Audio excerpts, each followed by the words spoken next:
안녕하세요. 저는 올해 45살이 된 여자이고 몇 년 전 이혼을 했어요. 남들이 이혼하는데 많은 이유가 있겠지만 저는 조금은 다른 이유로 이혼을 했습니다. 제가 사기 결혼을 당했거든요. 오늘은 그 이야기를 한번 풀어볼까 싶어서 사연을 남깁니다. 저는 40대가 되니까 주위 친구들은 다 결혼을 해서 아이도 낳고 행복하게 사는 게 너무 부럽더라고요. 솔직히 저도 결혼을 하고 싶었지만 시기도 너무 늦었고 아이를 낳기에는 너무 노산이다 보니 선뜻 결정할 수 없었습니다. 그리고 어릴 때부터 일만 죽어라 해서 남자를 만날 여유조차 없었거든요.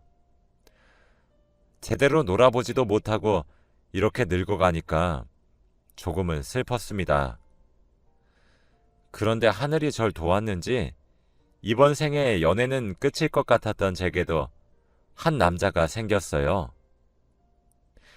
저는 평일에는 출근을 하고 주말에는 집에만 있으면 너무 공허하고 외로워서 카페에 가서 일을 자주 하거든요. 그런데 거기서 아르바이트를 하는 남자가 한 명 있어요. 자주 가던 카페라 아르바이트생을 다 기억하고 있는데 처음 본 남자여서 눈길이 조금 갔던 것 같아요. 그리고 외모도 훌륭했거든요. 아무튼 거기서 늘 먹던 아메리카노를 시켜서 노트북을 두드리고 있는데 그 남자가 저한테 다가와서 음료를 주더군요. 그러면서 쪽지 한 장을 건네는 겁니다. 오늘 시간 되세요? 그때부터인 것 같아요. 그 남자와 제가 사랑에 빠진 순간이요.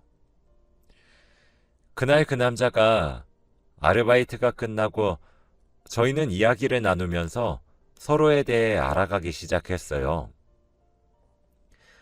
그런데 민철 씨의 나이는 37살이었는데 왜 그 나이 되도록 제대로 된 일자리 하나 없이 아르바이트를 하는지 궁금하더라고요. 민철 씨, 그러면 아르바이트를 하는 중인 거예요? 아, 거기가 제 카페라서 아르바이트생들 힘들까봐 도와주러 잠깐 오는 거예요. 민철 씨는 자기가 카페의 주인이라고 했고, 다른 지역에도 몇 개 더 있다고 하더군요. 그 카페는 정말 유명하고 큰 카페라서 손님들도 많은데 어린 나이였음에도 불구하고 벌써부터 카페 주인이 되었다고 하니 솔직히 그때부터 민철 씨가 다르게 보이긴 했습니다. 저와 민철 씨는 나이도 있고 서로 연애가 고팠기 때문에 그날부터 사귀기로 했어요. 민철 씨 카페에서 자주 대화도 나누고 여행도 다니면서 사랑을 키워나갔네요. 그런데 다 괜찮았던 민철 씨에게는 한 가지 문제점이 있었어요. 바로 제 털끝 하나도 건드리지 않는다는 거예요. 사귄 지 몇 개월이 되었는데도 손만 잡았습니다. 솔직히 너무 답답하고 제가 여자로 보이지 않는 건가 싶어서 화도 냈지만 그때마다 민철 씨는 내가 혼전순결이라 라는 말만 반복했어요.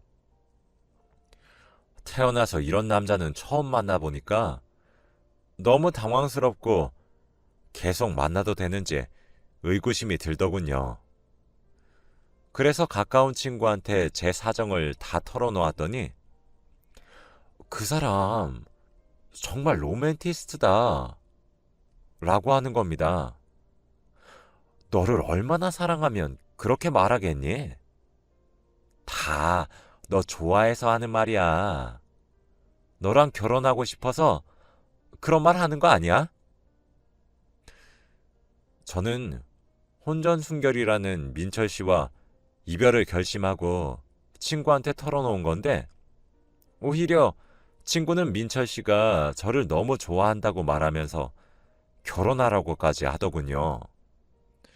솔직히 저는 나이도 있고 그래서 결혼은 무리라고 생각했는데, 제가 팔랑귀라 친구의 말을 귀 기울여 듣기 시작했습니다. 민철 씨는 제 주위 사람들이 다들 부러워할 정도로 다정하고 저밖에 모르는 바보였는데, 친구가 그렇게 더 칭찬을 해주니까 그 사람과 결혼을 못할 이유가 없는 거 있죠? 그러면서 친구는, 야, 민철 씨 부족한 게 뭐야? 얼굴도 순정 만화에 나오는 남자처럼 잘생겼지. 여자친구한테 잘해주지. 게다가 카페 사장까지. 야, 너는 복 받았다, 얘. 그리고 너 나이가 이제 40이야. 결혼할 거면 얼른 해. 친구가 그렇게까지 말을 하니까 설득이 되더라고요. 그날부터 저는 민철 씨와 결혼을 하는 상상을 했던 것 같습니다. 민철 씨, 혹시 결혼 생각 있어요? 없는 건 아니죠. 그리고 제가 나이가 있다 보니까 아마 제 생의 마지막 여자는 수연 씨가 아닐까요? 민철 씨는 자기 생의 마지막 여자는 저라고 생각하면서 만나고 있었다고 하더군요. 이렇게 로맨틱하고 저밖에 모르는 남자를 절대 놓치고 싶지 않았습니다. 그럼 우리 결혼할까요? 수연 씨, 후회 안 할 자신 있어요? 네, 그럼요. 제가 어떤 남자라도 괜찮아요? 그럼요. 그렇게 저희는 그날 결혼을 하기로 약속하고 술을 먹었어요. 아직 부모님께 말씀도 드리지 않았는데 미래에 대한 이야기를 하면서 술을 먹으니 술을 많이 먹게 되었고 금방 취하게 되었답니다. 저와 민철 씨는 둘 다 거하게 취했고 말투도 꼬인 상태였어요. 수연 씨, 근데 제가 한 가지 말을 못한 게 있어요. 네? 뭔데요? 수연 씨는 제가 어떤 남자라도 다 좋아할 거예요? 네, 당연하죠. 그건 왜 물어보는데요? 막 제가 과거에 사고도 치고 나쁜 남자로 살았다면 어떨 것 같아요? 과거는 지나갔으니까 감싸줄 것 같아요. 그런데 그런 말은 왜 해요?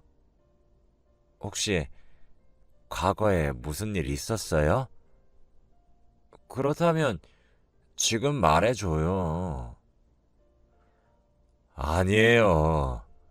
그냥 아직 결혼이 믿기지 않아서 수연 씨가 얼마나 절 사랑하는지 확인하고 싶었어요. 과거에 저는 누구보다 평범하게 살았답니다. 민철 씨는 자기가 여자와 깊은 관계를 가진 게 처음이라 아직도 꿈을 꾸는 것만 같다고 하더군요. 민철 씨는 37살이라는 나이와 다르게 너무 순수하고 순진했고 세상의 시련을 단 한 번도 겪어본 적 없는 것 같은 깨끗한 남자였습니다. 그리고 저희는 양가 부모님께 인사를 드리러 갔어요. 민철 씨 말로는 부모님이 일찍 돌아가셔서 안 계신다고 했고 저희 부모님만 뵈었죠. 그런데 민철 씨는 어른들이 굉장히 좋아할 인상과 성격인데 이상하게 저희 아빠가 결혼을 반대하는 거 있죠? 처음에 인사드리러 갔을 때에는 좋다고 하더니 저녁에 단 둘이서 술을 먹고 나서 아빠가 갑자기 생각이 바뀌었다고 합니다. 수연아, 이 남자밖에 안 되겠니? 그냥 안 된다. 안 돼. 왜 그래 갑자기? 처음엔 이런 사위 어디서 구해왔냐고 좋다고만 하더니 민철 씨 술버릇도 그렇게 나쁘지 않은데? 절대 안 된다. 이 결혼, 너 결혼하면 아버지 확 죽어버릴 거야. 무슨 소리야, 아빠. 왜 그런지 말을 해야지. 안 돼. 절대 안 된다. 너 저 사람이랑 결혼하면 우리 가족이랑은 끝이다. 갑자기 아버지의 태도가 변하니까 솔직히 당황스러웠고 민철 씨와 결혼을 해야 할지 고민이 되더라고요. 민철 씨에게 혹시 우리 아빠랑 술 먹으면서 무슨 일 있었어요? 라고 물어봤어요. 아니요. 기분 좋게 잘 먹었는데 왜요? 아, 갑자기 아빠가 결혼을 엄청 반대하시네. 원래 그런 분이 아닌데. 민철 씨와 술을 먹고 나서 갑자기 안 된다고 반대하셔요. 아, 그래요? 제가 잘 설득해 볼게요. 그런데 신기하게도 며칠 뒤에 민철 씨와 저희 아빠와 단 둘이서 이야기를 나눈 결과 갑자기 아버지가 결혼을 허락해 주셨습니다. 민철 씨, 도대체 어떻게 저희 아빠 마음을 돌리신 거예요? 제가 제 본 모습을 보여드리니까 결혼하라고 하시던데요. 이제 우리 앞에 장애물은 아무것도 없어요. 다행히 아빠가 민철 씨의 선함을 보셨는지 결혼을 허락해 주셨고 저희는 그날부터 본격적으로 결혼 준비를 시작했어요. 웨딩드레스와 예물 그리고 신혼집까지 다 하나하나 알아봐 가면서 결혼 준비를 했고 결혼식도 올렸습니다. 결혼식 당일날 정말 떨리고 설레는 거 있죠? 이번 생에 웨딩드레스 입을 날은 절대 없다고 생각했는데 나이가 40살이 넘어서 입게 될 줄은 누가 알았겠냐고요. 하객들이 들어오기 시작했고 친구들과 지인들은 자기 딸, 아들, 그리고 남편의 손을 잡고 하나둘씩 들어오는데 곧 제 미래 같아서 부럽더라고요. 그리고 남편의 지인들도 한두 명씩 들어왔습니다. 그런데 남편의 지인들은 남편에게 야, 김민철, 사람 됐네? 옛날에 사람 때리던 김민철 어디 갔냐? 너 절대 결혼 못할 줄 알았는데 네 아내 될 사람 정말 천사다 천사 라고 하는 거 있죠? 옆에서 듣고 있던 저는 남편에게 당황스럽다는 눈빛으로 쳐다봤더니 남편도 제 눈빛을 읽었는지 야, 내가 언제 사람을 때렸다고? 진짜 장난도 정도껏 쳐라. 어? 이라고 하더라고요.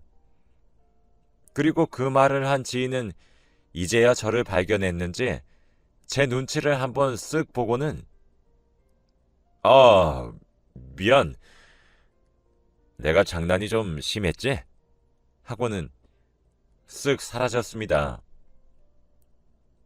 민철 씨, 아까 그분 말 뭐예요?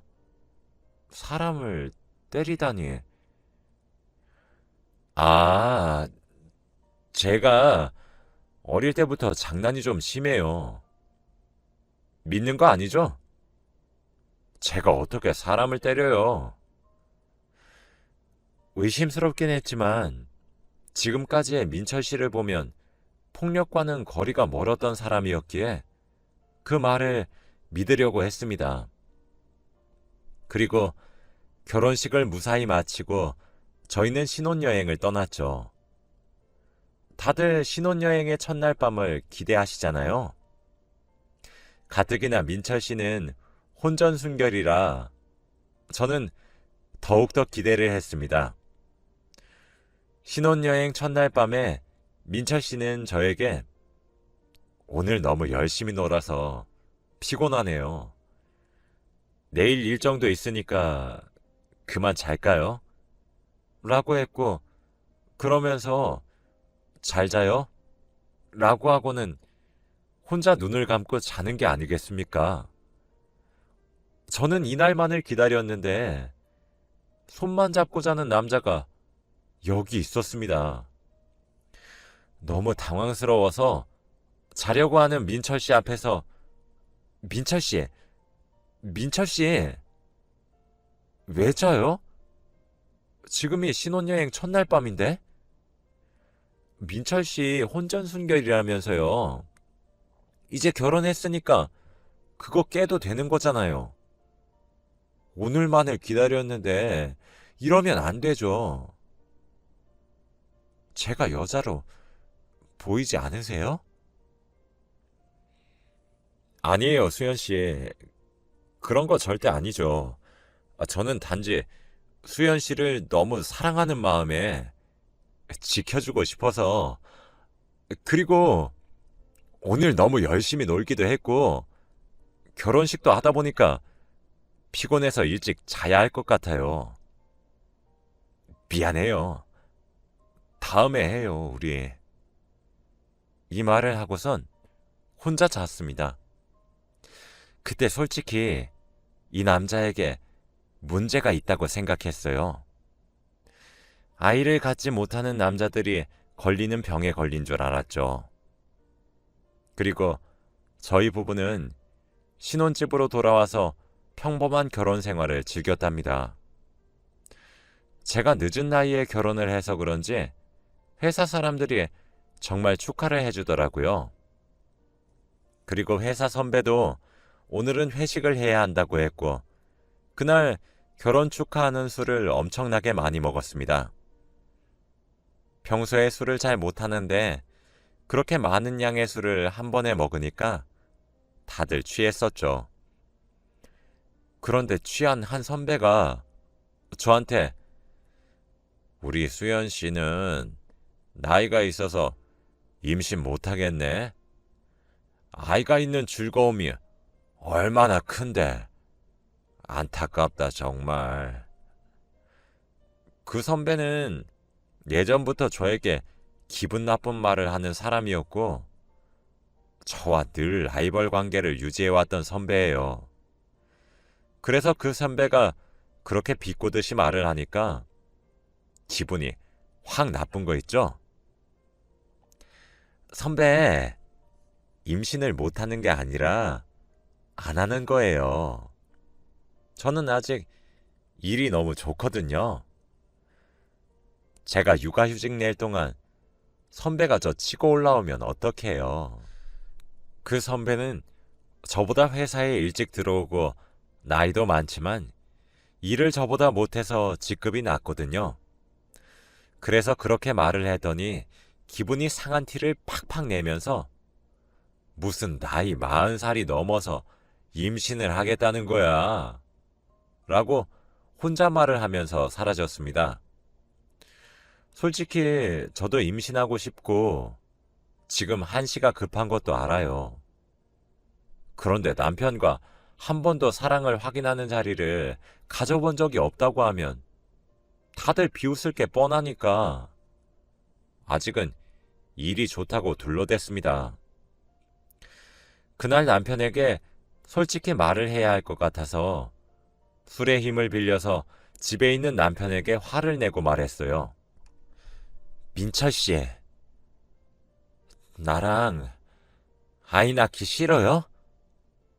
솔직히 제 상식선에서는 이해가 되지 않네요. 저희가 결혼한 사이는 맞나요? 민철 씨 그냥 병에 걸렸으면 병에 걸렸다고 솔직히 말해줘요. 이런저런 핑계 대면서 피하지 말고요. 네? 병이요? 저 아무런 병 없는데? 그리고 피하는 게 아니라 수연 씨 지켜주려고 그런 건데. 그렇게 생각했다면 미안해요. 저도 수연 씨 너무 좋고 아이도 갖고 싶은데 아이를 가지면 수연 씨가 좋아하는 일을 못하니까 그게 걱정돼서 미안해요. 저밖에 모르고 순수한 민철 씨의 속마음을 알게 되니까 왠지 모르게 슬퍼지는 거 있죠? 그래서 그날 저희는 사랑을 확인하는 시간을 가졌고 그렇게 몇 주 뒤 제가 임신한 사실을 알게 되었답니다. 다들 늦은 나이에 한 임신을 정말 축복하며 기뻐해 주었고 저도 드디어 아이가 생긴다는 사실에 행복했어요. 그리고 당연히도 민철 씨는 임신을 하고 집에 있는 저에게 정성스럽게 대해줬고 늘 이런 남편을 만나서 다행이라고 생각을 하고 살았죠. 어느 날 여느 때와 다름없이 민철 씨가 출근을 하고 저 혼자 집에 있었는데 갑자기 휴대폰 충전기 선이 고장난 겁니다. 그래서 선들을 모아두는 서랍을 뒤지다가 처음 보는 충전기 선을 발견했어요. 휴대폰이나 다른 전자기기를 충전하는 평범한 선이랑은 모양이 달랐고 이건 어디다가 충전을 하는 건지 모르겠더라고요. 그때는 그냥 민철 씨 거겠지 라고 대수롭지 않게 생각했던 것 같아요. 그리고 그 서랍에 충전기 선이 없길래 이리저리 다른 서랍들도 뒤졌는데 갑자기 한 종이가 손에 잡혔습니다. 꽁꽁 숨겨져 있길래 궁금해서 그 종이를 펼쳐보았더니 정말 충격적인 사실이 있었어요. 바로 민철 씨의 반성문이었습니다. 그런데 평범한 반성문이 아니라 그것에는 존경하는 재판장님께 라는 말로 시작되어 있었습니다. 반성문을 쓰다가 말았는지 끝까지 마무리가 되어 있지는 않았지만 거기에 쓰여진 말을 보면 정말 충격적이었죠. 남편은 저와 만나기 전에 온갖 범죄를 저질러서 교도소에서 3년 동안 있었고 그리고 출소 후에도 범죄를 저질러서 8년 동안 교도소에 있었다고 해요. 총 11년 동안 교도소에서 살았고 무려 전자발찌까지 착용 중인 범죄자 중에서도 악질이라고 하더라고요.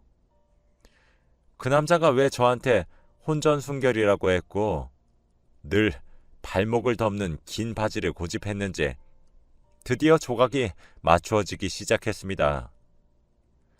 제가 임신한 날은 너무 취해서 기억이 잘 나지 않다 보니 남편의 발목을 볼 틈이 없었는데 왜 그런지 알게 되었죠. 저밖에 모르고 세상 순수했던 민철 씨에게 그런 모습이 있었는지 꿈에도 몰랐어요. 그리고 결혼식 날 남편 지인이 했던 옛날에 사람 때리던 민철 씨는 다 사실이었습니다. 너무 배신감이 들고 그가 무서워서 당장 아빠에게 전화를 했어요. 아빠, 나 어떡해? 민철 씨 교도소에 있다가 온 사람이래. 전자발찌 찾대.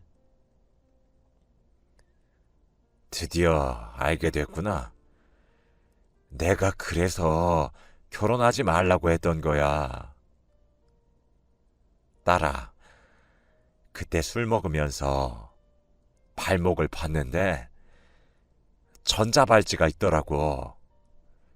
전자발찌 찰 정도면 엄청난 범죄를 저질렀다는 건데 그래서 결혼을 반대하니까 그 사람이 찾아와서 협박을 하더라. 결혼 반대하면 네가 위험할 거라고. 딸 지키고 싶으면 결혼 허락하라길래 우선은 결혼하게 하고 이혼을 하길 원했다. 얼른 변호사 찾아가서 말하고 이혼하렴. 딸아. 민철 씨는 이런 범죄를 저지르고도 모자라서 저희 아빠에게 협박까지 했고, 갑자기 그가 무서워져서 민철 씨가 집에 오기도 전에 변호사를 찾아가서 모든 것을 다 말했죠.